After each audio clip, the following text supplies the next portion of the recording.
10 जनवरी 2026 भारतीय रेलवे के इतिहास में एक नया कानून लिखने जा रहा है। सालों से चले आ रहे इस कायदे कानून पूरी तरह से बदलने वाले हैं। टिकट बुकिंग से लेकर यात्रा के अनुभव तक सब कुछ कानून बदल जाएगा। क्या आप जानना चाहते हैं कि यह बदलाव आपकी यात्रा को कैसे सहयोग करेंगे? तो बने रहिए हमारे इस चैनल पर। और आप लोग से एक रिक्वेस्ट है कि चैनल पर नए हैं तो चैनल को सब्सक्राइब कर एक लाइक कर दीजिए, ताकि हर नई खबर आप लोग तक पहुंचता रहे। दोस्तों, मोदी सरकार ने इस नए साल 2026 के मौके पर रेलवे यात्रियों के लिए ट्रेन टिकट बुकिंग प्रणाली में एक बहुत बड़ा और ऐतिहासिक बदलाव किया है, जो सीधे तौर पर हर उस व्यक्ति को प्रभावित करेगा जो भारतीय रेलवे का इस्तेमाल करता है, चाहे वह भारत के हो या किसी दुनिया का हो। इस बदलाव के तहत पुराने नियम पूरी तरह से बदल गए हैं, ताकि टिकट बुकिंग और अधिक सरल पदार्थी सुविधाजनक बन सके। साथ ही एजेंटों के गलत व्यवहार और वेटिंग लिस्ट की समस्या के काफ़ी हद तक कम किया जा सके। अब यात्रियों को टिकट पाने की प्रक्रिया पूरी तरह से डिजिटल और नियंत्रण होगी, जिससे टिकट बुकिंग के समय होने वाली उलझने और परेशानियां घटेगी। इन नए नियमों के अनुसार पहले जहां वेटिंग टिकट के साथ स्लीपर या एसी कोच में यात्रा करना संभव था, अब यह सुविधा सीमित कर दी गई है। एडवांस टिकट बुकिंग अवधि में भी कटौती की गई है, ताकि ज़्यादा लोग तत्काल या नज़दीकी यात्रा के लिए टिकट प्राप्त कर सके। इसके अलावा तत्काल टिकट बुकिंग ऑनलाइन प्लेटफॉर्म का उपयोग कर रेलवे द्वारा सुझाए गए नए तरीका यात्रियों को सुविधा और सुरक्षा को ध्यान रखकर तैयार किया गया है। हालांकि इन नियमों के साथ कुछ कायदे कानून, जैसे कि बुकिंग प्रक्रिया आसान होगा, वेटिंग लिस्ट में कमी या धोखाधड़ी का नियंत्रण होगा, वहीं कुछ चुनौतियों के भी सामना करना पड़ेगा दोस्तों। जैसे पहले से नियोजन प्रणाली, लंबी यात्रा की तैयारी करने के लिए नई सीमाएं। इसलिए यदि आप नियमित रूप से रेलवे का इस्तेमाल करते हैं तो यह जानकारी आपके लिए बहुत जरूरी है, ताकि आपकी यात्रा बिना किसी परेशानी के सुरक्षित और सुविधाजनक बन सके, ताकि आगे आपको किसी भी तरह की सुविधा या परेशानी का सामना ना करना पड़े। साथ ही यात्रा पूरी तरह से सुरक्षित रहे दोस्तों। इसलिए बदलाव को समझना बेहद जरूरी है। इन नियमों में वास्तव में यात्रियों की स्थिति में बदलाव आएगा। अब विस्तार से जानते हैं कि नए नियमों के तहत यात्रियों को कौन कौन से फायदे और कायदे कानून का सामना करना पड़ेगा। सबसे बड़ा फायदा यह है कि असली यात्रियों के लिए टिकट मिलने की संभावना पहले से कई गुना ज़्यादा अब बढ़ जाएगी, जिससे दलालों द्वारा की जाने वाली गलत बुकिंग पर पूरी तरह से रोक लगेगी और आपको केवल वास्तविक टिकट ही मिलेगी। उदाहरण के लिए, पहले कुछ बदलाव, जैसे कि 500 रुपये की टिकट आप 1000 में बदलाव मिलता था, लेकिन अब पूरी तरह से रोका जाएगा। इसके अलावा बुकिंग प्रणाली अधिक पारदर्शी, सुरक्षित और उपयोग से आसान हो जाएगी, जिससे फर्जी टिकट और वेटिंग लिस्ट की समस्याएं काफ़ी हद तक कम हो जाएगी दोस्तों।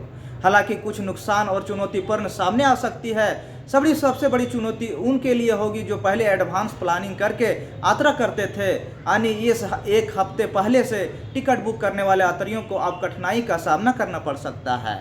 इसके अलावा वेटिंग लिस्ट वाले यात्रियों को पहले जैसी सुविधा स्लीपर या एसी कोच यात्रा करना संभव नहीं मिलेगी। अब कुछ मामलों में सफ़र करना महंगा भी हो सकता है, क्योंकि टिकट की कीमतों में बदलाव किया गया है, इसकी दरें बढ़ाई गई है। इस तरह जो लोग तत्काल टिकट बुकिंग करते हैं, उन्हें भी नए नियमों के अनुसार बदलावों के अनुरूप अपनी योजना बनानी पड़ेगी, ताकि इसके अलावा जो यात्री तत्काल टिकट बुकिंग करते थे, टिकट रद्द करने पर पैसा जो दिया जाता था वो पैसा नहीं मिलेगा। यानी एक बार टिकट बुक हो जाने के बाद उसे वापस करना या रद्द करना संभव नहीं होगा दोस्तों।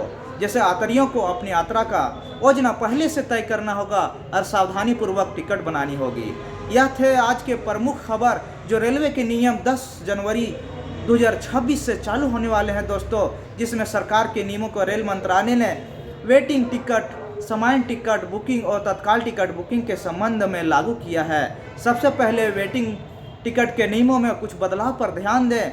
अब से वेटिंग टिकट केवल जनरल कोच में ही मान्य होंगे, और किसी यात्री के पास स्लीपर या एसी कोच का वेटिंग टिकट है तो उसे इन कोचों में यात्रा करने की अनुमति नहीं मिलेगी। इसका मतलब यह हुआ कि प्रत्येक यात्री केवल उसी कोच में यात्रा कर सकेगा जिसके लिए उसका टिकट वैध है। और इससे पहले होने वाली समस्याएं, जैसे कि वेटिंग टिकट वाले यात्रियों के स्लीपर या ऐसी कोच में यात्रा करने वाले रिजर्वेशन वाले यात्रियों को परेशानी होती थी, अब पूरी तरह समाप्त हो जाएगी। इसके बाद ही टिकट बुकिंग अवधि में भी इसका महत्वपूर्ण किया जाएगा। पहले एडवांस रिजर्वेशन की अवधि 120 दिन की थी, यानी यात्री अपनी यात्रा का तारीख 120 दिन पहले टिकट बुक कर सकते थे, लेकिन अब इसे घटाकर सिर्फ 60 दिन कर दिया गया है, जिससे एजेंटों और दलालों की अवैध बुकिंग पर नियंत्रण रहेगा। असली यात्रियों को टिकट मिलने की संभावना और अधिक बढ़ जाएगी, जिसके अलावा तत्काल टिकट बुकिंग के नियमों में बदलाव किए जाएंगे दोस्तों। और अब इसके लिए आधार वेरिफिकेशन अनिवार्य कर दिया है, ताकि यह सुनिश्चित किया जा सके कि टिकट लेने वाला वास्तविक प्रमाणिक यात्री टिकट। साथ ही रेलवे ने डायनेमिक प्रोसेसिंग लागू कर दी है, यानी अब टिकट की कीमत मांग और उपलब्ध के हिसाब से बढ़ सकता है दोस्तों, जिससे यात्रियों को अपनी यात्रा की योजना पहले बनाने में थोड़ा अधिक सावधानी बरतनी होगी। कन्फर्म टिकट हो जाने पर रिफंड नहीं मिलेगा, इसलिए एक बार टिकट बुकिंग होने के बाद रद्द नहीं किया जा सकता है दोस्तों। इसके अलावा तत्काल टिकट बुकिंग शुरू होने के पहले 30 मिनट तक एजेंटों को टिकट बुक करने के पूरी तरह मनाही रहेगी, जिससे आम यात्रियों को अधिक प्राथमिकता और सुविधा मिलेगी। टिकट चार्जेस और रिफंड पॉलिसी में बड़े बदलाव किए गए हैं दोस्तों। रेलवे ने रिजर्वेशन, सुपरफास्ट और तत्काल टिकट चार्जर्स में भी बढ़ोतरी की गई है, जिसका सीधा असर आम यात्रियों को जेब पर भारी पड़ेगा और इससे टिकट थोड़े महंगे हो सकते हैं। कन्फर्म तत्काल टिकट पर अब कोई रिफंड नहीं मिलेगा और कैंसिलेशन चार्जेस पहले से भी अधिक बढ़ गए हैं। पहचान पत्र, एजेंट बुकिंग नियमों में भी बदलाव हुआ है दोस्तों। अब टिकट बुकिंग और यात्रा के समय भी आईडी प्रूफ की दिखाना अनिवार्य होगा। फर्जी वालों को गलत तरह की समस्याएं भी हो सकती है। खान पान सेवा और लेजेंट नियमों में भी सुधार किया जाएगा। अब यात्री बिना बिल बुकिंग भी टिकट में अपना यात्रा समय समय पर कर सकते हैं दोस्तों। इसलिए सफ़र के समय सामान की मात्रा भी विशेष ध्यान रखा जाएगा। अधिक सामान रहने पर भी आप लोग को अधिक चार्जेस देना पड़ेगा दोस्तों। यह जानकारी सुनाने का मकसद किसी का दिल या भावना को ठेस पहुंचाना नहीं है। सरकार द्वारा नियमों को चालू करने वाले न्यूज़ों के खबर में जो अफवाहें उड़ रहे थे, उसको सटीक जानकारी देने का यही निर्णय है दोस्तों। ये जानकारी अपने दोस्तों, मित्रों, पड़ोसियों तक शेयर कीजिए और जानकारी अच्छी लगे तो कमेंट करके अपनी राय जरूर बताइए। फिर मिलते हैं नई अपडेट के साथ, तब तक के लिए नमस्कार।